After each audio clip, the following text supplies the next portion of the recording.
J'ai l'impression que ça fait un petit moment que je n'ai pas refait un tuto plus Photoshop, et du coup on va y remédier aujourd'hui. On va parler de quelque chose qui est actuel, parce qu'on est en plein été. On va parler du bronzage. Je vais vous montrer quelques petites astuces pour corriger les traces de bronzage.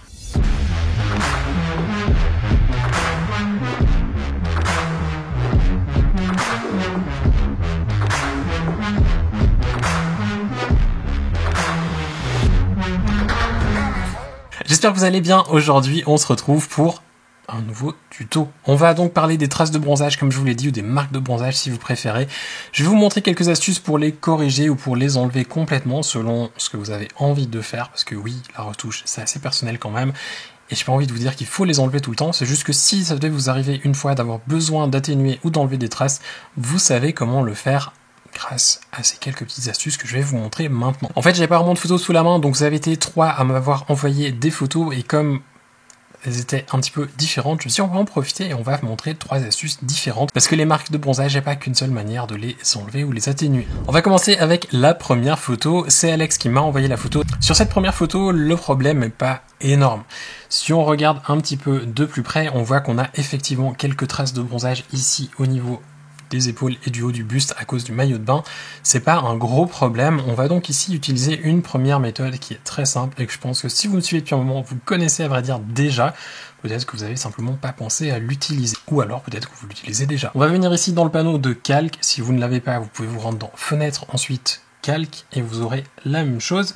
Vous allez ensuite donc vous rendre sur le petit pion et retrouver le bouton courbe. On va prendre courbe, et ce qu'on va faire, c'est tout simplement prendre le point et le baisser. Pas plus compliqué que ça. C'est un calque qu'on va appeler burn. Et oui, on revient au dodge and burn ici. On va prendre le masque, on va cliquer sur le bouton inversé dans le panneau de propriété.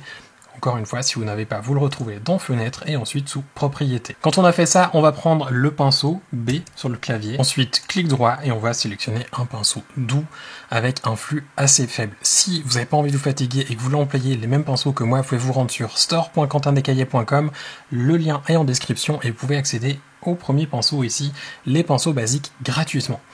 On va utiliser ici le DB standard. Je vais tout simplement ensuite venir sur ma photo et peindre avec du blanc en étant bien sur le masque. Ce qu'on va faire simplement ici, c'est en fait assombrir les zones qui sont un petit peu trop claires, juste pour que ça se marie un peu mieux avec ce qu'il y a autour. Alors, le but ici, ça va pas être d'enlever complètement les traces. En faisant simplement du burn, on pourra encore avoir quelques petits soucis de couleur. Mais quand on a des traces qui sont aussi légères que ce que c'est le cas sur cette photo-ci, sincèrement, on n'a pas vraiment besoin de se fatiguer à faire une grosse correction, et la correction de couleur, on pourra la faire plus tard, en même temps qu'on fera notre correction de couleur de cette photo. On va dézoomer un peu, et vous voyez qu'on n'y voit que du feu. Si on fait avant et après, en 3 clics, on a à régler le problème. Donc ça, c'est une première astuce. Dodge and burn, vous employez la partie burn pour assombrir. Vous pouvez employer la méthode de burn que vous voulez, si vous l'employez le calque gris, si vous l'employez un panel qui crée des courbes pour vous, des actions, peu importe, vous pouvez employer vraiment la courbe de burn que vous préférez et ça fera le travail. On passe à la deuxième photo qui vient, elle, de Dani. C'est ici un fichier brut, donc elle est un peu moins traitée que l'autre. On a vraiment ici plus de problèmes visibles et c'est intéressant justement pour ça, parce que là, pour la peine, on a vraiment une trace de bronzage qui est visible et on a un peu plus de différence que ce qu'on avait avant, avec aussi des problèmes de couleur qui sont un petit peu plus marqués. On va donc employer une deuxième technique. On va quand même toujours utiliser les courbes parce que, à mes yeux, c'est un outil qui est vraiment idéal pour ce genre de problème. On va donc en créer une nouvelle. On va venir ici dans le panneau de calque, comme tout à l'heure, et ensuite on clique sur courbe. On va par contre employer une méthode un petit peu différente. Normalement, par défaut, quand vous créez une courbe, ça active le masque. Ici, c'est pas ce qu'on veut, on va activer la courbe. Donc on clique sur la courbe, vous avez normalement les encoches autour. C'est très important, sinon la technique ne va pas marcher du tout. Et d'ailleurs, peut-être que certains la connaissent déjà, si vous avez déjà vu la vidéo que j'ai faite concernant les cernes, qui date de très longtemps, à l'époque où je montrais même pas mon visage en vidéo. On va ensuite venir ici sur la courbe et on va double-cliquer sur la pipette noire. On double-clique, ça ouvre le sélecteur de couleurs. On va lui sélectionner maintenant la couleur que l'on veut placer en fait à la zone de bronzage. Donc ça veut dire qu'en fait on prend des tons chers qui sont entre guillemets juste des tons chers qui ont bronzé. On va cliquer par exemple ici sur une zone juste à côté en faisant bien attention à une chose, c'est que la pipette ici une taille d'échantillon qui est intéressante. Évitez l'échantillon ponctuel et préférez quelque chose entre 3 et 11. Si vous avez une grosse définition, éventuellement 11 voire 31, personnellement j'aime bien me limiter à 3 ou 5. Ici je vais prendre 5, je vais cliquer sur une zone juste à côté, par exemple ça me paraît assez bien. Je vais lui dire OK. Ça nous demande si on veut enregistrer les valeurs comme valeur par défaut. On ne veut pas faire ça, on lui dit non, ça fait rien du tout. Et c'est normal parce que maintenant, il faut cliquer sur la zone où on veut appliquer cette correction. Ici, on va prendre une zone en dessous, on va lui dire ok, c'est par exemple cette zone-ci que l'on veut corriger. Vous voyez que ça assombrit tout, et c'est un petit peu problématique parce qu'on ne veut pas appliquer notre réglage partout. On va donc cliquer sur le masque, on réactive le masque, et on fait inverser comme tout à l'heure, ou si vous préférez, vous faites CTRL-I sur votre clavier.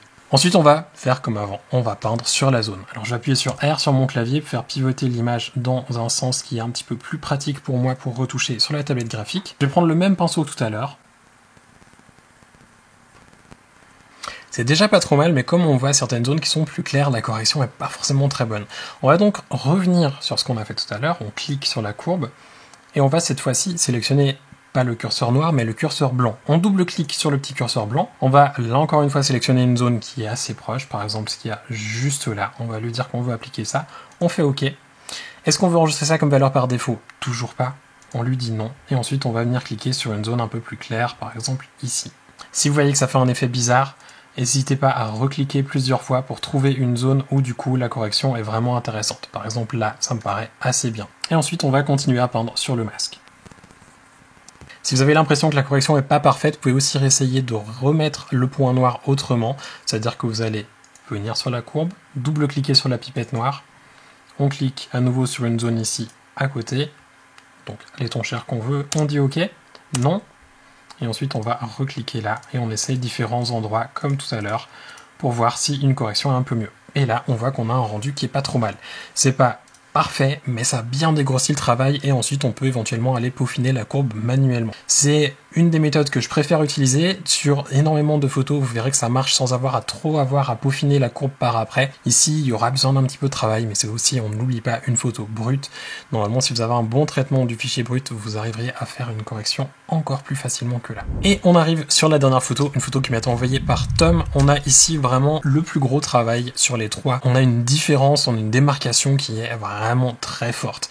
On va essayer d'uniformiser un peu tout ça et cette fois-ci on va devoir réfléchir autrement. On va pas utiliser une simple courbe, on va essayer de réfléchir au problème qu'on a. Le problème qu'on a ici, c'est un problème de luminosité, de couleur, ce qui veut dire de teinte et de saturation. On va donc devoir utiliser différents éléments pour corriger ces trois problèmes. On va commencer par la première chose, c'est la luminosité. Pour corriger la luminosité, on va faire comme sur la première photo, une nouvelle courbe.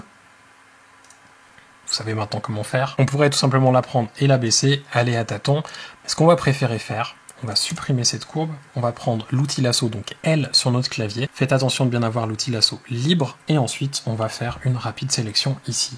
On va reprendre la courbe et cette fois-ci ça va nous la faire avec un masque, ce qui va nous permettre beaucoup plus simplement d'avoir un réglage qui correspond à ce qu'il y a autour. Parce que si on prend le petit doigt ici, on vient cliquer sur la partie qui est trop claire et on diminue pour avoir quelque chose qui correspond. Vous voyez que c'est bien, il y a un problème qui se pose, c'est qu'il n'y a pas de saturation, et du coup on n'arrive pas vraiment à juger si en termes de luminosité ça correspond à ce qu'il y a autour. On va donc créer un nouveau calque, on revient sur le petit pion, on clique ici sur couleur unie, on va lui dire qu'on veut une teinte à 0, donc dans la partie TSL tout en haut, 0 en teinte, 0 en saturation, la luminosité, on laisse à ce que c'est, ça n'a pas d'importance. On fait OK, on change le mode de fusion, on le passe en mode couleur, et maintenant ça nous permet de ne plus du tout nous intéresser aux couleurs, on va s'occuper uniquement de la luminosité. On revient donc ici, on va simplement enlever le point et on va cliquer sur une partie pour uniformiser tout ça. Préférez prendre une partie claire, de manière à vraiment l'uniformiser par rapport à ce qu'il y a autour, parce que si vous prenez ce qui est foncé, par exemple ici, si je prenais la partie ici en haut, ce sera beaucoup plus rapide à faire correspondre à ce qu'il y a autour, que si je prends sur le haut de la fesse où c'est beaucoup plus clair. On va prendre quelque chose comme ça, c'est un petit peu fort, mais c'est pas grave, je préfère que ce soit un petit peu trop fort et ensuite peaufiner avec mon pinceau, plutôt que d'avoir quelque chose qui est pas assez fort et devoir revenir modifier la courbe au risque d'avoir des problèmes par la suite. Je vais faire CTRL-A pour tout sélectionner sur le masque, retour en arrière, et ensuite CTRL-I pour repasser notre masque en noir. On prend le pinceau comme tout à l'heure, prenez un pinceau blanc, si vous avez le noir comme moi devant, vous appuyez sur X pour inverser, et ensuite on va peindre ici avec un pinceau assez large qui correspond à la taille de la zone, et ensuite on change la taille pour ajuster en fonction des endroits où on doit passer. On va passer des heures ici, c'est plus pour vous montrer le principe. Donc si je dézoome maintenant, on voit que ça correspond déjà mieux. Une chose à laquelle il vous faudra vraiment faire attention quand vous faites ce genre de travail, c'est vraiment d'éviter d'aplatir le modelé que vous avez. Donc si vous avez des dimensions, là on est sur les fesses, on a des volumes, on n'a pas des fesses qui sont plates. Donc faites attention de ne pas tout aplatir en ayant un même niveau de luminosité sur toute la partie que vous êtes en train de corriger. Ici, c'est vraiment ce qui est très important, c'est d'arriver à garder au maximum le volume tout en assombrissant la partie du bronzage. Du moment où on a fait ça, on peut supprimer notre calque qui nous permettait de faire le contrôle de luminosité. On voit que c'est bien, mais là, pour la peine, c'est carrément gris. On va donc utiliser un nouveau calque pour faire le réglage de la couleur. On va renommer ça tout d'abord Burn, comme ça on se rappelle de quoi il s'agit, et on vient à nouveau sur le petit pion. On va cliquer dessus, et cette fois on va pas prendre une courbe, enfin quoique, on va prendre la courbe de transfert dégradée. Alors la courbe de transfert dégradée, peut-être que vous l'avez déjà vue dans d'autres de mes vidéos, où je vous parlais notamment de comment unifier les tons chers, et en fait c'est une méthode qui marche assez bien pour remettre de la couleur sur des zones ou alors la changer. D'ailleurs, si vous avez envie d'aller encore plus vite que ça, j'ai un script qui vous permettrait de faire la même chose qui est disponible sur ma boutique et qui permettrait en même temps d'uniformiser les tons chers. On va ensuite cliquer sur la courbe de transfert dégradée. Donc de nouveau, pas sur le masque, mais sur la courbe. Et ce qu'on va faire pour la modifier, c'est cliquer sur le dégradé. Mais avant de cliquer sur le dégradé, parce que là, ça va être compliqué, on a envie d'échantillonner des couleurs ailleurs pour rester sur les couleurs de la photo, on va faire clic droit sur le calque et ensuite créer un masque d'écrêtage. Ça va permettre d'appliquer ce réglage uniquement sur la zone qu'on a modifiée avec notre calque Burn qui est en dessous. On va ensuite cliquer sur la ligne ici, donc le dégradé. On a 2 points pour le moment, on va en rajouter. On va cliquer sur celui qui est tout à gauche. On va cliquer sur la couleur et on va dire ok, c'est ce qui est foncé. Donc ce qui est à gauche ici, c'est ce qui est foncé, ce qui est à droite est ce qui est clair. Donc ici, on va cliquer sur la couleur, on clique sur une zone foncée, donc par exemple juste là. On reste bien sur des zones de peau, on ne va pas cliquer dans la forêt autour. On prend la partie claire, on va faire la même chose, on clique sur la couleur, on va sélectionner une partie un peu plus claire, ici par exemple. Ok. On va cliquer au milieu pour faire un nouveau point, on clique sur le point, sur la couleur, et encore une fois, on va sélectionner quelque chose qui est plus ou moins au milieu, on fait OK. On va ensuite ici adapter un petit peu, parce que, à vrai dire, ce qu'il y a tout à gauche et ce qu'il y a tout à droite, ça devrait pas vraiment être de la couleur, ça devrait être blanc et noir. On va donc prendre ce point, celui qui est à gauche, on clique dessus, et comme vous voyez, on a la position ici qui vient en bleu, donc c'est-à-dire qu'on peut taper avec notre clavier, ici je vais lui dire 15, et pour l'autre, on va lui dire par exemple 85. On va ensuite faire un nouveau point à droite, un nouveau point à gauche, celui qui est à gauche, ce sera du noir. Celui qui est à droite, ça sera du blanc. À partir de là, on peut ajuster les points à la main ou une chose qui peut aider quand on échantillonne comme ça sur une photo les points de couleur. On clique sur la couleur, on regarde la luminosité, on voit qu'elle est à 16, donc on est à 15, c'est plutôt bien. Celle qui se trouve ici, on est à 63, donc on va la passer à 63 et pas à 47. Et ici, on est à 68. On pourrait donc échantillonner une couleur un peu plus claire, par exemple ici sur le bras. Comme ça me paraît bien. Et ensuite, on va rajouter quand même une 4e, parce que je suis pas convaincu que là, les réglages soient forcément bien. On va prendre une couleur qui se trouve un peu plus bas. On est à 34, donc quelque chose qui se trouve autour des 40, entre 35 et 40 serait bien. Par exemple ça. On fait OK. Et ensuite, on va défaire le masque d'écrêtage, parce que là, on voit que ça reste un petit peu noir. Donc on fait clic droit, annuler le masque d'écrêtage. On va inverser ce masque, et on va venir peindre sur les zones où on a besoin de la correction. Je vais par contre augmenter un peu le flux, je vais le passer à 15. Et si on déborde un peu sur la peau, c'est pas trop grave, parce qu'à vrai dire, ça va juste faire d'uniformiser les tons chers.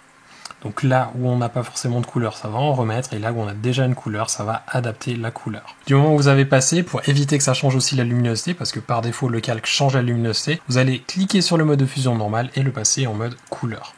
Si le réglage est un peu fort, vous venez sur l'opacité, et vous l'ajustez. Là, vous avez l'impression que c'est bien. Du moment où c'est fait, on va prendre les deux. CTRL G ou commande G sur Mac, et on va appeler ça bronzage.